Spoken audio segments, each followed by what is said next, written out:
Magandang araw mga kaibigan. Bigyan natin ng reaction opinion itong post ng GMA News. Pahayag ito ni dating Senate President Soto tungkol sa mainit na usapin sa leadership change sa Senado. Senator Tito Soto on Senate leadership. I was asked why I have been silent regarding Senate leadership. Wrong. I was the one who brought out the idea of making Sherwin as Senate President. Oh, yun. Siya pala ang utak. So, ang tanong, bakit hindi niya pinos ang sarili niya na maging SP ulit? Bakit ibang tao ang kanyang ilalagay? Ito ba ay pag-aamin na laos na siya? Pag-aamin na wala na siyang pag-asang makuha ang majority? Kasi kung confident siya, kung maganda ang leadership niya, dapat siya pa rin. Kasi sabi niya, siya na daw ang pinaka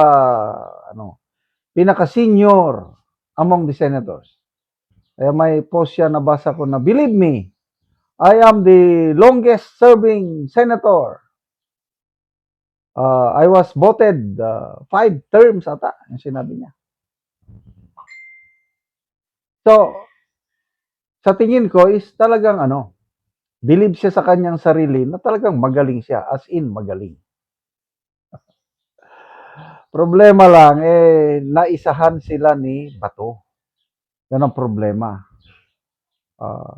Kumpiyansa sila na noong May 11, na I believe natunugan nila na darating si Bato. Kasi bakit umaga pa lang, nandun na ang NBI agents nakipag-coordinate na kay dating SP Soto sa aresto. So, hindi inaakala ni dating SP Soto na magkakaroon ng kudita noong May 11. Dahil it appears to me si Bato ang nasurpresa bakit nandun na pala ang NBI na mag-aresto sa kanya. So natunugan ng NBI, of course si Soto nalaman din niya na rin niya na on that day papasok si Bato. So ano kaya kung mag-time machine tayo at nagtagumpay ang NBI agents, yung 10 na napusasan si Bato? Ibang kwento na ngayon. Si Soto pa rin ang Senate President. Kasi hindi naman makaboto si Bato sa loob ng session hall. Ang maging bilang is 12-11 or 12-9-2 o 12-11. So talo pa rin ang Kasi kung ang alam kong rule dyan, example, nagkaroon ng kudita, 12-12 ang 12-12 ang botohan. Status ko pa rin. Kung sino yung present leadership, siya pa rin. Kaya kailangan 13-11.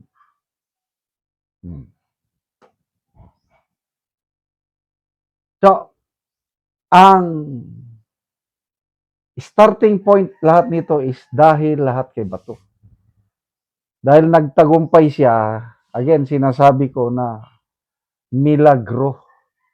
Papaano niya nalusutan yung 10 NBI agents na naghihintay sa kanya. Dahil sabi ni Bato, narinig ko yung interview sa kanya ni Ma'am Jessica Soho, nabigla siya. Pagpasok niya sa Senate building, nandun na yung mga NBI na aaresto sa kanya. Kaya, mabuti na lang at nakatakbo siya. I don't know, ilang beses siyang nadapa dahil nasugatan ata siya sa pagkadapa hanggang nakarating siya sa loob ng session hall at nangyari yung historic kudita ng Brave 13. So, mula May 11, ngayon is May 25 na ba ngayon? May 25 na? Tuloy-tuloy pa rin yung hamon ng kudita. Kaya, baka nga bukas, wag na tayong magtaka, mga kaibigan, kung mapalitan na ulit ang Senate President. Kasi may nabasa akong post ni Senator Gatchalian na pag plinano ng Diyos para sa iyo ay darating at darating yan. I am ready to assume the Senate presidency. Mabigat yun na salita. Si Senator Cayetano naman, ang response niya is, if God ordained that I will lead the Senate for one day, so be it. If it is 1 week, okay lang. If it is 2 weeks, okay lang. 1 month, 2 months, ang prayer ko lang is, God, sabi niya, put me in a place or position that you want me to be. Believe ako yung mga ganong perspective na si SP Cayetano, sa nakikita ko, hindi siya yung tao na kapit posisyon. It was God who placed him there, and I believe so. So, if God has placed SP Cayetano to where he is now, at may ipapagawa pa ang Diyos sa kanya, no one can take him out of that position. Kasi, may verse sa Bible, if God is with us or for us, who can be against us? And I believe may mission si SP Cayetano. Dahil to me, mula nung umupo siya dyan, mula nung nagkaroon ng majority na Brave 13, nakita ko na maganda na ang direksyon ng Senado. Hindi katulad nung panahon ni Soto, Lacson na wala alanganin. Disoriented ang direksyon. So, good luck.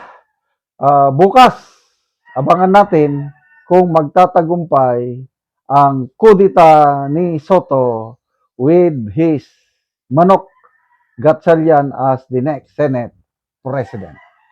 Salamat mga kaibigan sa inyong pagsubaybay sa channel na ito. Nakakatulong kayo ng malaki sa tribong Talandig ng Bukidnon dahil ang income natin sa channel na ito is pantulong sa tribo. Namimigay tayo ng libreng yero at pako para makapagpatayo sila ng mas maayos na tirahan. Panoorin niyo ang video nito. Ihatag nga yero.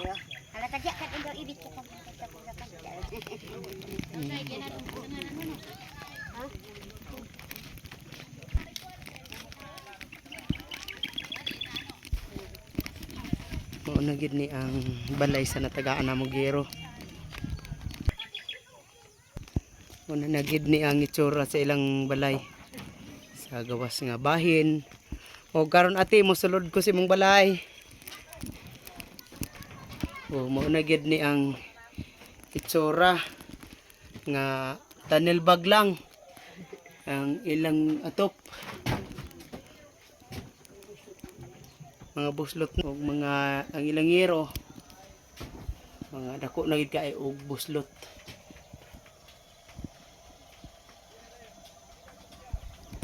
Kuan giling ka te pilan ide tuig ate pila na nakatuig imong balay? 4 years. Upat na katuig. Upat na katuig. So mo nga inani na nga ang iyang itsura. Oo, sa upat ka tuig wala pa gid mo sukad nga nakapuli og atop. Wala ba? Kay nga naman ati sukad nga upat na katuig wala pa mo nakapalit og yero. Kay manggod tungod sa kalisod, akong bana sa naoperahan. Na nakabalik ni sa zero. Nakabalik mo sa zero. So ikaw lang pirmi ang gapaning kamot. O makatrabaho na akong bana pero dili gid kaayo kay opera naman siya sa 2022. So ikaw ra gapangita. Mm. So lisod gid kaayo tiba. Mm, So makahilak gyud ta sa kalisod nato ba nga karon bag-o para matagi mo og yero sa inyong paganto sa ulan. Lagi kay dili kay ko pagkakuan pang refresh among balay kay na ako eskwela ang upat ka buok tulo akong high school. Tapos na pa ko'y anak nga kuan ay kapansanan kada adlaw minimum gyud niya 50 pa eskwela sa tikalaan. Dili siya pwede maka-eskwela kung walay 50 kada adlaw. So unsa dayto imong trabaho ra? Karon ang akong trabaho magsanggi, magmuso ko usay abono bisan palalaki nga trabaho usay makatrabaho ko kay tungod sa kalisod kay daghang kay mga eskwela. Samot na to akong eskwela nga dalaga nga graduate nga grade 10 ani sugod hadto 18 years old na si aning May 2026 na sige ra gaplitihan kada adlaw minimum gud 50 so kada adlaw ko gamuso gaiplitira palit ra kuan nila bugas para lang gyud nga maka-eskwela akong mga anak.